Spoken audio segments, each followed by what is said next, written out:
took groups that are from that neighborhood, that know the history, know the families, know the dispute, know the trauma that folks have lived there. Could they reach out and diffuse some of this? That is Detroit Mayor Mike Duggan during his State of the City address last night. In his speech, the mayor touched on many topics, including community safety. Yeah, that was a big one. Joining us now is Vu, the founder and president of the People's Action, and Darryl Woods, the founder of Fighting the Good Fight. You know, first question to both of you gentlemen, what was your main takeaway from last night? That the mayor is listening.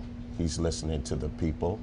There's been a call to be able to deal with the violence in the city, and that he cares about this issue.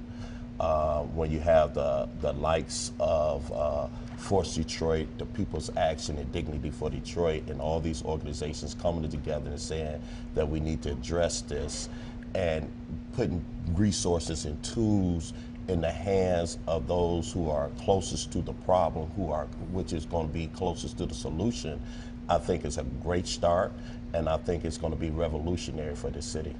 What about you, Vu? Yeah, I mean, Darryl said it in a nutshell. To be honest with you, CVI, there's a national attention brought to community violence intervention, where there's a lot of community organizations that are being directly involved with the reduction and de-escalating violence. So the mayor, take my hat off to Fred Durhall, Sherry, Mary Sheffield, and all the other city councils and the staff for taking this initiative, because this is very important. I think this is going to have a tremendous impact on the city of Detroit. All right, Darryl, I want to talk to you. You know, you work with community members and police to kind of get on common ground. Now, part of the mayor's violence prevention plans, including shot stopper teams that use community groups to help stop neighborhood violence. How well do you think this is going to work? I think it's going to work very well, because the fact of the matter is, it's time for us to turn to each other, not on each other. When you put tools and resources in the hands of the people and you empower them with skilled trades, with job opportunities, and mentoring and tutoring program and educational programs, that's going to be very beneficial to those people in the streets. It's going to help them transition out of that lifestyle into a more productive lifestyle. And Vu, I'm sure you agree. Yeah, absolutely.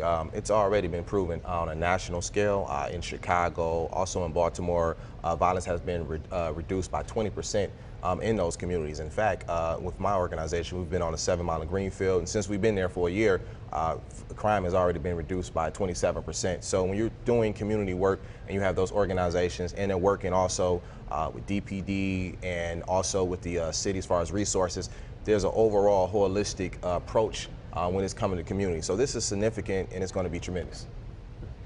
All right.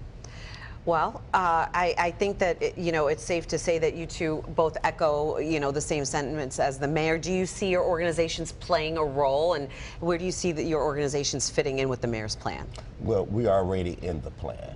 We are already rolling up our sleeves and doing the work. We are in the schools. We are in the juvenile detention facility. We are in these spaces in the community. We are deep in the trenches in the hood. Now to be empowered with some more resources to be able to help them, it's a win-win situation.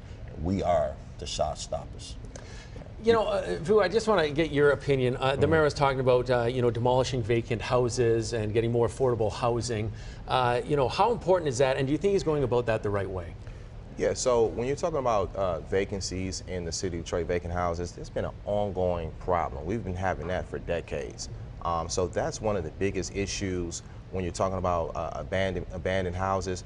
Those have been really the haven, a safe haven for a lot of bodies to be found. There's been a lot of crime that's been happening in abandoned buildings. And that's one of the biggest complaints citizens in the city of Detroit. So by utilizing the budget and making that a high priority, it's very tremendous for the city of Detroit. And I should also ask, how do you see your organization fitting in and helping out the mayor's plan? Oh, well, you got organizations like Newer Detroit, like you said, Force Detroit. All of us have already been doing the work.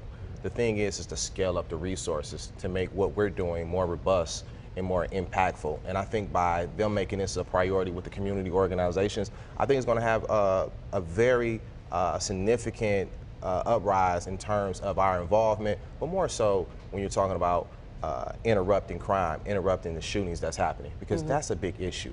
Yeah, and something else that came up last night was the talk about affordable housing, which we know has been an issue in the city for a long time now, Darryl. Absolutely. We need a stronger fair chance housing initiative.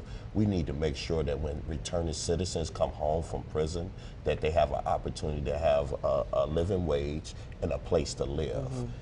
And that's a situation that has been addressed in the city of Detroit. Detroit is one of the few cities in this state that has a fair chance housing ordinance. And we want to see that strengthened so that we can see those who are coming back home being able to live a productive and positive life. And so when you give them the resources and the tools that they need, you will see miracles happen. Yeah, really fulfilling just those basic needs. Yes. Yeah. Darryl, Vu, thanks a lot for coming in this morning. Important stuff to talk about. We're pleased to have you here. Absolutely. We appreciate it. It's been a pleasure.